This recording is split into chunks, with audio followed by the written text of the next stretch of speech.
যৌতুকের কারণে আমার বিয়ে হচ্ছে না। আমার বাবা একজন ভ্যান চালক, দিন আনে দিন খায়, কিন্তু বিভিন্ন জায়গার থেকে আমার দেখতে আসে। আসার পরে আমার বাবা গরিব জন্য আমার বিয়েটা ভাঙা যায়।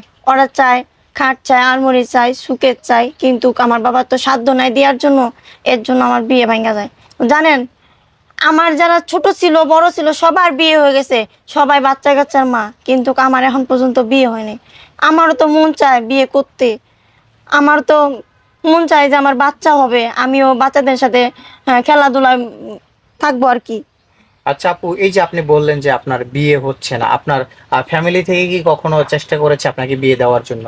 ওই যে বললাম, আমার একটা মাত্র বাবা, আমার মা নাই, আমার ভাই বোন কেউ নাই। আমার বাবা রিক্সা চালক, আহ, যা ইনকাম করে দিন খায়। আচ্ছা আচ্ছা, মানে আপনার হচ্ছে বিয়ের জন্য কি যৌতুক চাই সবাই?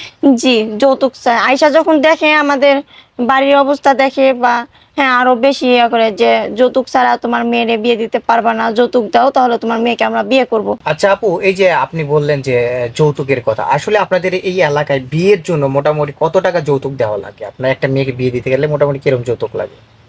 মানে ওনারা কোনো টাকা পয়সার দিক এগুলা চায় না, ওনারা চায় শুধু ঘরের জিনিস, যেমন খাট, সুকেস, আলমারি, হ্যাঁ এগুলা বিভিন্ন প্রতি জিনিস মানে এগুলা ঘর চায়। সাজানোর যত হ্যাঁ, সামগ্রী আছে এগুলা চাই? জি আচ্ছা, এগুলা কি আপনারা এখন দিতে পারছেন না, এই জন্য আপনাদের আপনার বিয়ে হচ্ছে না, জি। তাই তো?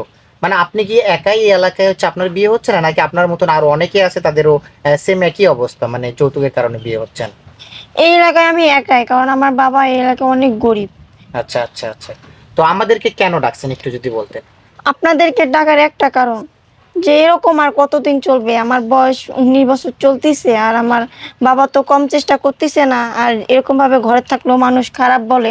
তো আপনারা তো মিডিয়ার লোক, তো আপনাদের ক্যামেরার সামনে আইসে আমার এই কথা বলার একটা উদ্দেশ্যই, যে আপনাদের ভিডিও দেশে বাইরে সব দেশেই দেখে মোটামুটি ভিডিওগুলা।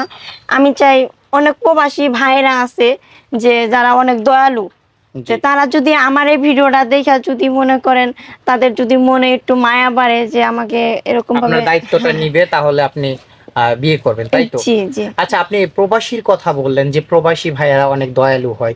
আমাদের বাংলাদেশে কিন্তু অনেক ছেলে আছে, অনেক অসংখ্য ফ্যামিলি আছে যারা কিনা তার ভাই বা কারো আত্মীয় স্বজনকে বিয়ে করার জন্য একটা গরিব ঘরের সন্তান খোঁজে, গরিব ঘরের একটা মেয়ে খোঁজে, যে সে যেন একটু মানে ইসলামিক মন মাইন্ডের হয়, ভালো হয়, শ্বশুর শাশুড়িকে একটু আদর যত্ন করবে এরকম টাইপের হয়। এখন যে আমাদের বাংলাদেশের কোনো ছেলে আপনাকে বিয়ে করতে চায়, তার যদি ডিমান্ডটা এরকম থাকে, তাহলে কি আপনি সেই ডিমান্ড পূরণ করতে পারবেন কিনা? যদি 5 ওয়াক্ত নামাজ পড়া বা কোরআন শরীফ পড়া বা ইসলামিক মন মাইন্ডে শ্বশুর শাশুড়ির খেদমত করা, স্বামীর খেদমত করা এরকম যদি চায়, তো আপনি সেই সেই ইয়াগুলোকে আপনার ভিতরে আছে কিনা?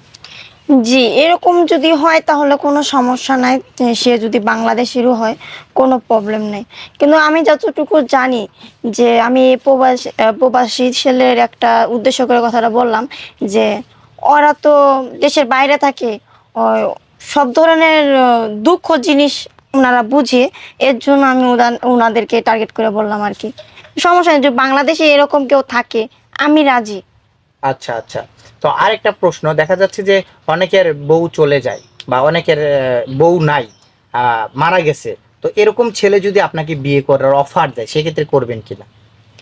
এখন ওরকম ভাবে যদি আমি রাজি হই বা বিয়ে করি, তখন পাড়া প্রতিবেশী আবারও এটা নিয়ে হাসাহাসি করবে যে হ্যাঁ, ওই বিয়ে দিতে পারে না জন্য একটা বিয়ে তো ছেলের কাছে উনি বিয়ে বইছে বা বিয়ে দিয়ে দিছে, তাহলে এটা আরো মনে করেন লজ্জার বিষয় আর কি। আচ্ছা, এর জন্য এর আর কি। জন্য আপনি হচ্ছে আজ যে হ্যাঁ, বিয়ে করা নেই আনমেরিড একটা ছেলে খুঁজতেছেন, যে যে আপনার দায়িত্ব নিবে, তাই তো?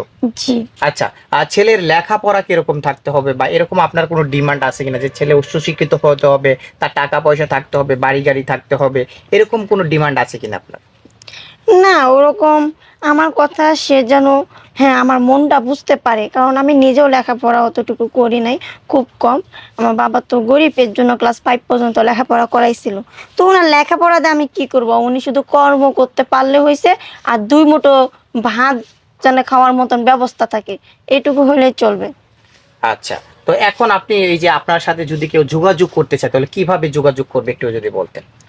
এটা আমি আপনাদেরকে নাম্বার দিয়ে দিব, আপনারা হ্যাঁ স্ক্রিনে দিয়ে দিবেন, বা আপনাদের সাথে যোগাযোগ করলেও সমস্যা নাই, কারণ আপনারা তো আমার বাড়ি চেনেন, আমারে আচ্ছা, চেনেন। আচ্ছা আচ্ছা।